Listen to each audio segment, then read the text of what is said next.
Hello, good morning students. 7th class में हमारे English में टॉपिक चल रहा था चैप्टर रीडिंग का। और चैप्टर रीडिंग में हम फर्स्ट चैप्टर पढ़ रहे थे, जिसका पैराग्राफ हमने पढ़ा था लास्ट टाइम। वो पैराग्राफ यहाँ तक था, जैसे मैं वापस एक बार रिपीट करता हूँ। Let me take the spade and work in your place. यानी राजा और जो है ऋषि मुनि के बीच में बात चल रही थी। तो ऋषि मुनि से राजा कहते हैं कि मुझे अपना फावड़ा दीजिए और अपनी जगह काम करने दीजिए ना। ये 3 प्रश्नों का उत्तर ढूंढने के लिए राजा वहाँ पे गए थे। तो उनके बीच में बात चल रही है। इस पैराग्राफ को हम आगे बढ़ाते हैं और आगे पढ़ते हैं। इससे पहले मैं कहना चाहूँगा कि आपने जो लास्ट टाइम वर्क जो दिया था नोटबुक करने को, आपने किया होगा। वर्ब्स भी हैं, वर्ड मीनिंग भी है, और चैप्टर रीडिंग भी करना था, और चैप्टर को समझना भी था, ट्रांसलेशन को भी समझना था। तो ये सब कर लिया होगा, और आगे भी इसी तरह आप पढ़ाई करते रहना, ठीक है। ये पैराग्राफ आपके सामने है, हम इसको पढ़ते हैं और आप भी ध्यान रखना। थैंक्स, धन्यवाद। सेड द हर्मिट, हर्मिट ने कहा, यानी ऋषि मुनि ने कहा धन्यवाद।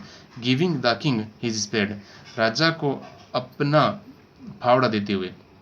देन ही सेट डाउन, फिर वो नीचे बैठ गया। ऑन द ग्राउंड, जमीन पर, फिर वो जमीन पर बैठ गया। राजा को उसने फावड़ा पकड़ा दिया, जैसे कि इस फिगर में दिया हुआ फिगर में दिखाई दे रहा है। जो हर्मिट और किंग के बीच में जो बातचीत हो रही है, उसने फावड़ा पकड़ा दिया है ना। अब इस पैराग्राफ को हम आगे देखते हैं।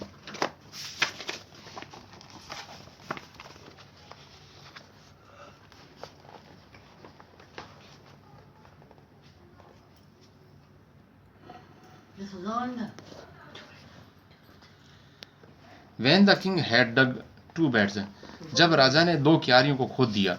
He stopped and repeated his question, तो वह रुक गया और अपने प्रश्नों को वापस दोहराया। रिपीटेड मान दोहराया, प्रश्नों को वापस दोहराया। The hermit gave no answer, और उस ऋषि मुनि ने कोई उत्तर नहीं दिया, कोई जवाब नहीं दिया।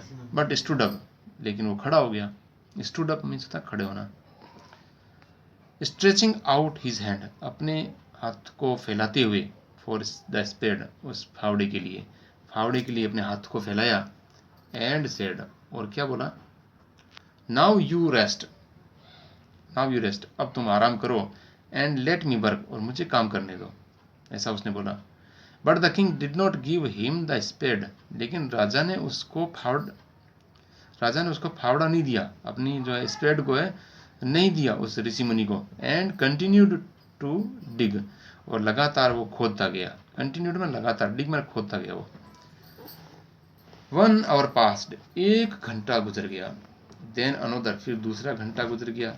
The sun went down behind the trees, और सूर्य जो है वो बिल्कुल पेड़ों के नीचे चला गया, यानी पेड़ पौधे जितने लगे हुए थे उनके नीचे चला गया।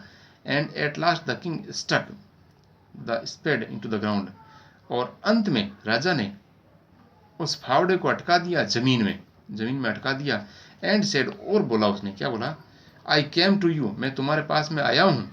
वाइज मैन, बुद्धिमान व्यक्ति, फॉर एन आंसर, एक उत्तर के लिए। टू माई क्वेश्चंस, मेरे प्रश्नों के उत्तर के लिए आया हूँ तुम्हारे पास में। If you can give me know answer, यदि तुम मुझे उत्तर नहीं देते हो ना, तो टेल मी सो, तुम मुझे वैसा बता दो। And I will return home, मैं वापस चला जाऊंगा अपने घर पे। रिटर्न चला जाऊंगा, वापस घर पे चला जाऊंगा। हियर कम्स समवन रनिंग, कोई भागता हुआ आता है। सेड द हर्मिट, किसने कहा, उस ऋषि मुनि ने कहा कि कोई भागता हुआ आ रहा है व्यक्ति, कोई ना कोई आ रहा है, ध्यान रखो उसको, उधर देखो। तो फिर क्या बात होती है, देखो आगे हम पढ़ते हैं सेकंड पार्ट में। इसके क्या बोला गया है, द किंग टर्न राउंड, राजा मुड़ा और उसने देखा ए beard man,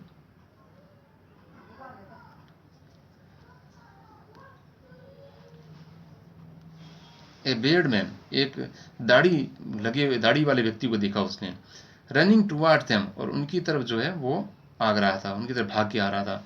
his hands were pressed, और उसके हाथ जो थे उसने दबा रखे थे। अगेंस्ट हिज स्टमक, अपने पेट के अंदर, अपने हाथों को दबा रखा था पेट के अंदर, पेट में दबा रखा था उसने।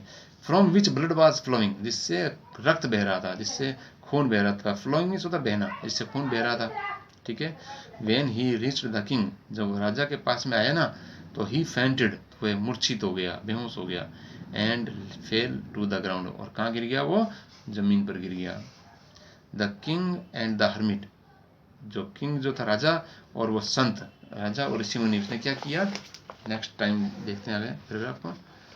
उसने रिमूव द मैंस क्लॉथिंग, उस व्यक्ति के कपड़ों को हटाया, रिमूव माने हटाया, क्लॉथिंग माने कपड़ों को हटाया, and found a large found in his stomach, और उसने बहुत बड़ा घाव उसके पेट में पाया। फाउंड भी होता है पाया, लार्ज माने बड़ा, वाउंड माने घाव को, स्टमक पेट, उसके पेट में बहुत बड़ा घाव था।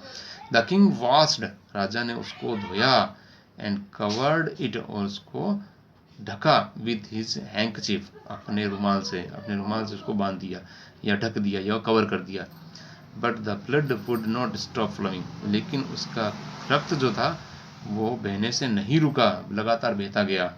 द किंग रीड्रेस्ड द वाउंडेड, राजा ने पुनः उसकी पट्टी की, रीड्रेस्ड का मतलब वापस पट्टी करना, द वाउंड, उस घाव की, जो घाव हो गया था, until eight last the bleeding stopped, और अंत में क्या हुआ, उसका रक्त बहना रुक गया था, उसका रक्त बहना बंद हो गया था। राजा ने उसकी खूब सेवा की, पट्टी की, उसके वाउंड को धोया था, तो इस तरह से उसका ब्लड रुक गया था।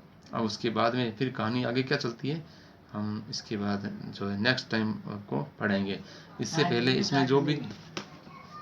जो भी इसमें वर्ब्स आए हैं उस पर नज़र डालते हैं, वर्ब्स को देखते हैं। जैसे देखिए आपके सामने लिखा हुआ है,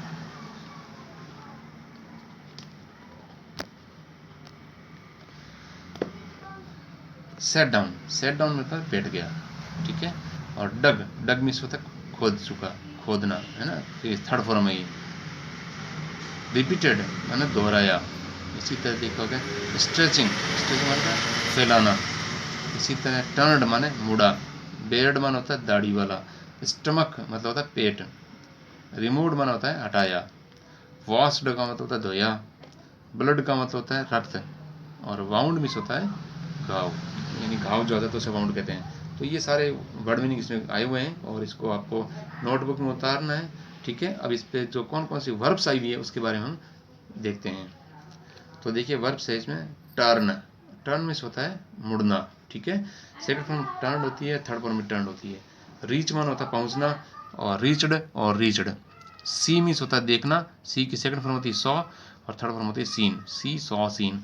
और फिर होता है रिमूव का मतलब होता है हटाना, और फिर रिमूव्ड और रिमूव्ड, इसकी सेकंड फॉर्म भी रिमूव्ड होती है, थर्ड फॉर्म भी रिमूव्ड होती है, ठीक है। तो इस तरह से हमने वर्ब्स को पढ़ा और इसके वर्ड मीनिंग को और भी हमने देखा और समझा है, और इस प्रकार चैप्टर रीडिंग भी हमने की है। तो इन सभी को आपको नोटबुक में उतारना है और इनका वर्क जो है आपको समझना है, लर्न करना है, पढ़ते रहना घर पे, और इसी तरह आगे अपने नोटबुक में आपको इस वर्क को ऐड करना है, ठीक है।